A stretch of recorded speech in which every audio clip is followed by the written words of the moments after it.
અનાર પટેલનું આ સ્ટેટમેન્ટ, જો યુવકો દારૂ પીતા હોય, જવાબદારી ન લેતા હોય તો દીકરીઓ બહાર પરણશે, આ તો રીતસર જેન્ડર બાયસ ન કહેવાય? આ સ્ટેટમેન્ટ એક એવી મહિલાએ આપ્યું છે જ્યાં 3 પેઢી એમ્પાવરમેન્ટનું ઉદાહરણ છે. આનંદીબેન પટેલ, અનાર પટેલ અને સંસ્કૃતિ. આ સાથે જ અનાર પટેલ અને જયેશ પટેલ કે જે પતિ પત્ની તરીકે સમજ અને કો એક્ઝિસ્ટન્સનું પણ એક સ્ટ્રોંગ એક્ઝામ્પલ માનવામાં આવે છે. એટલે રિલેશનશિપ અને લાઈફ પાર્ટનર વિશે તેમનો સ્ટ્રોંગ ઓપિનિયન હોવો નવાઈની વાત નથી. હવે વાત કંઈક એવી છે કે ખોડલધામના ટ્રસ્ટી તરીકે જો તેઓ આ નિવેદન આપે છે તો પાટીદાર યુવકો પર કરેલી ટિપ્પણી ચોક્કસ ચર્ચા તો માંગે છે. પણ જો આ જ વાતને એક સમાજના આગેવાન તરીકે નહીં પણ એક મા તરીકે સાંભળીએ તો મનમાં સવાલ આવે કે શું ગુજરાતની દીકરીઓની માતાઓ જાગી ગઈ છે?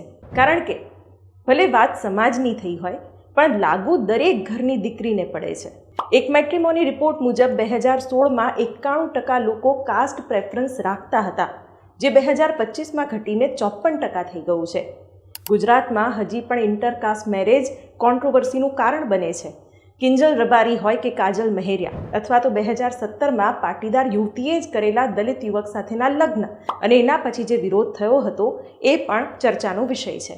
એવામાં અનાર પટેલની યુવકો પર કરેલી ટિપ્પણી ખરેખર બોલ્ડ કહેવાય, રિયાલિટી ચેક કહેવાય કે પછી પાટીદાર દીકરાઓ પ્રત્યેનું જેન્ડર બાયસ કહેવાય?